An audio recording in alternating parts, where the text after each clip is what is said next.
Metal Jesus, I'm back again to show you some of the games I picked up in the last couple months. Now, I know what you're thinking, God, not another pickups video. Everybody does these, right? But not everybody has long hair like me. Okay, some people do. Not everybody does Bill and Ted style guitar solos. Some might. Okay, not everybody bangs their head with Mickey Mouse ears on. Oh! Okay, well, how about this? How about I show you 38 games across 12 consoles. Now I'm going to show games from basically some stuff I bought this week all the way back to 1982. And as always, I'll show you the gameplay footage. Let's take a look.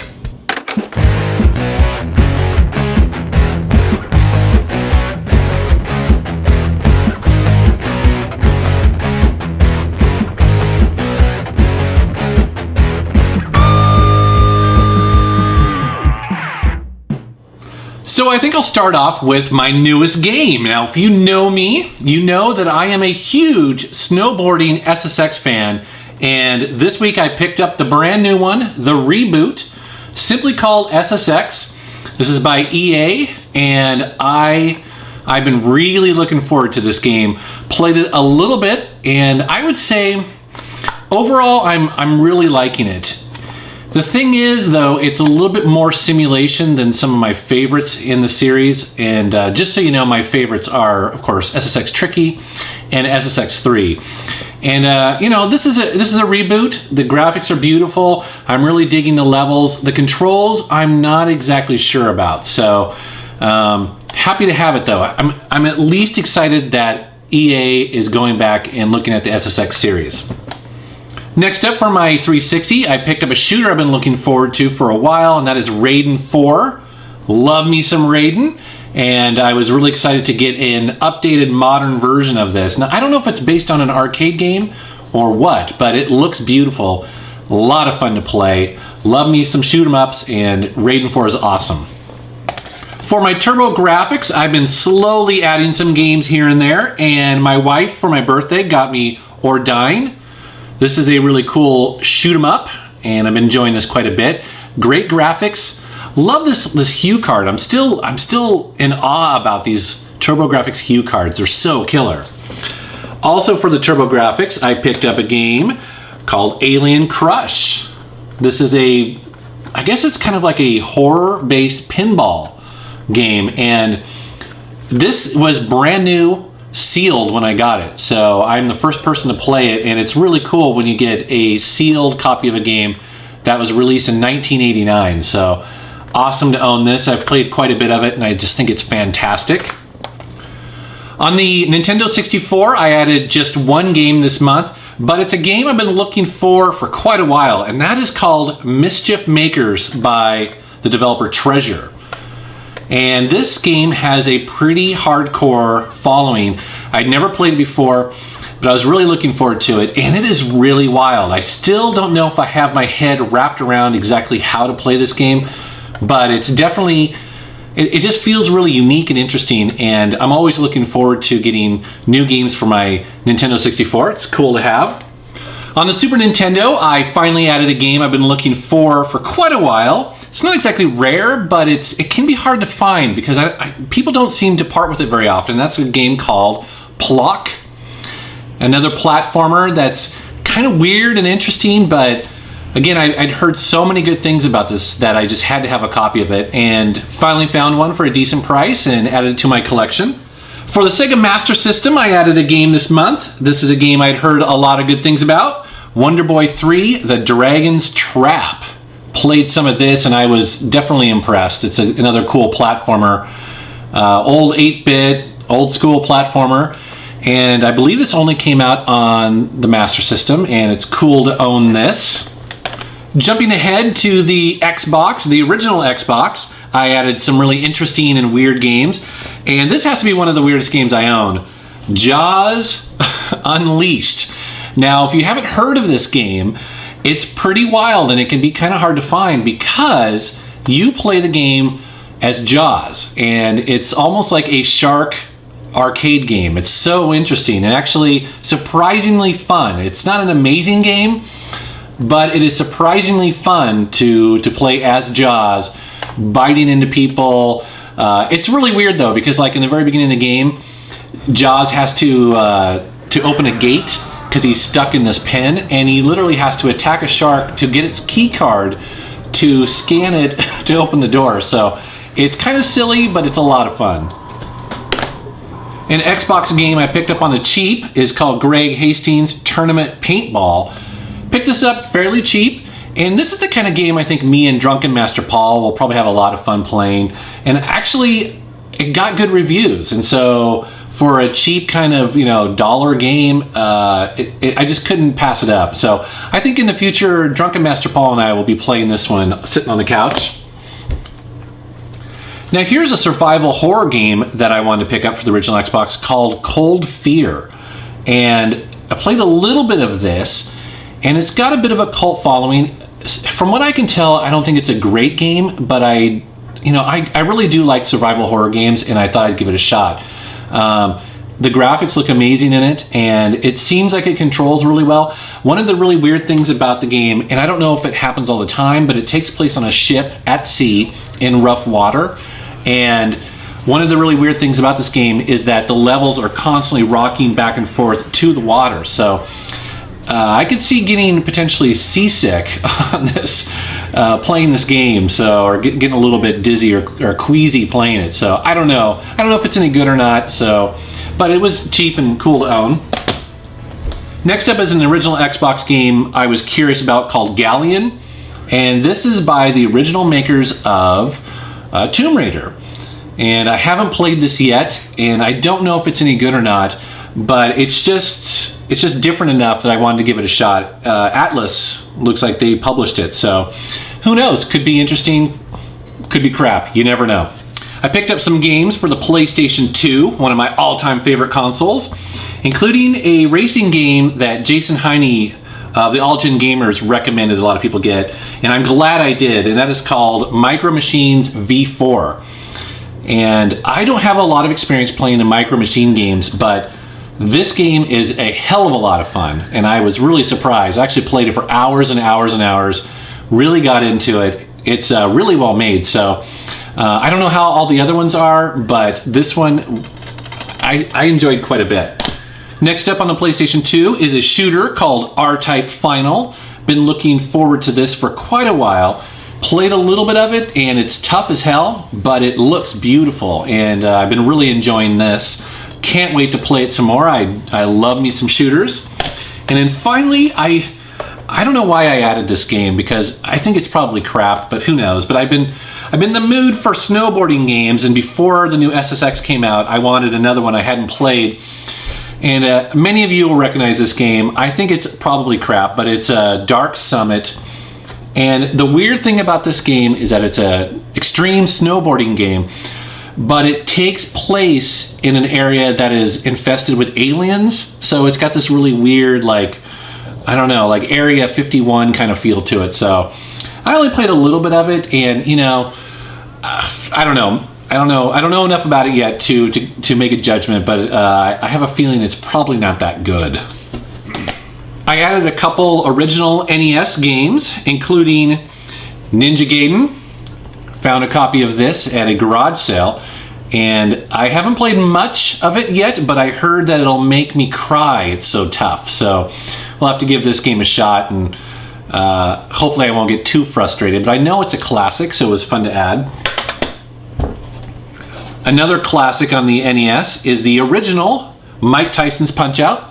I finally got a copy of this, and this is actually the Mike Tyson version of it, so it's kind of fun to add this. I actually got 2 copies at the same sale, so that was kind of fun. And I guess the Mike Tyson version is the rarer of the 2. I don't think this game is too hard to find, but it was cool to find a copy of that. And then a lot of people have recommended an old school NES shooter to me, and that is Legendary Wings.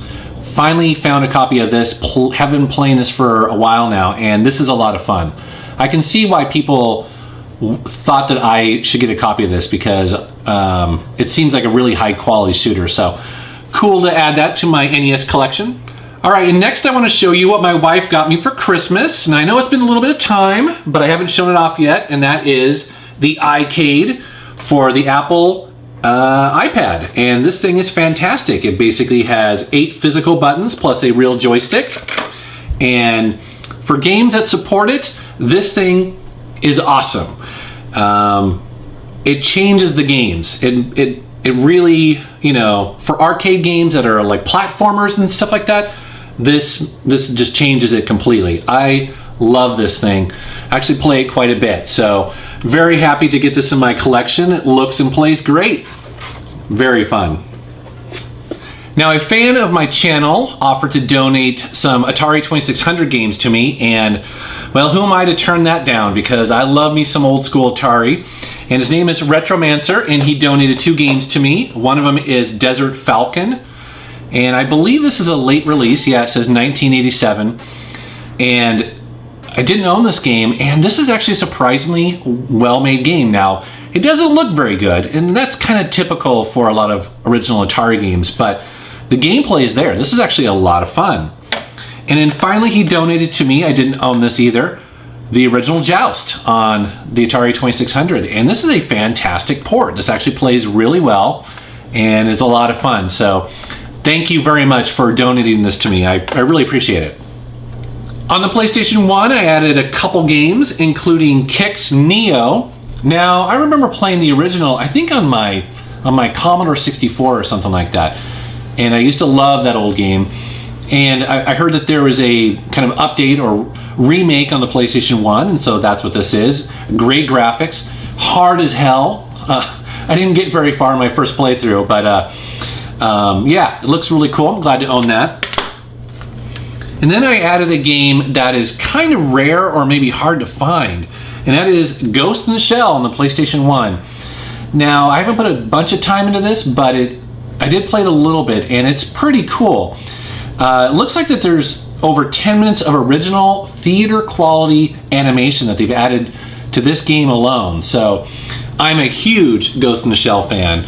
Love the anime, love the TV series and the movies and all that stuff. So getting this was really cool to add to my collection. For the Sega Saturn, I picked up a couple games, including Darius Gaiden, a classic shooter and really fun to own.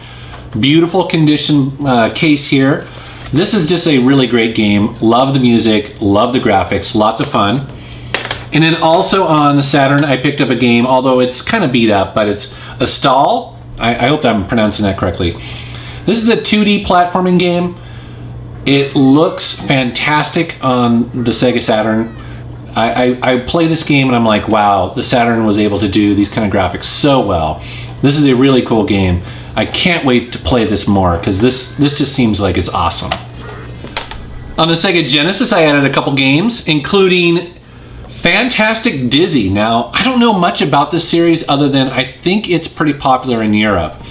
And I can see why, because I've been playing it a little bit to capture the footage, and it definitely seems pretty high quality. The graphics look great, and you play as an egg, and that's about all I know. And it looks like it has inventory that you deal with, like keys and stuff like that. So I don't know, I'm really looking forward to playing this some more.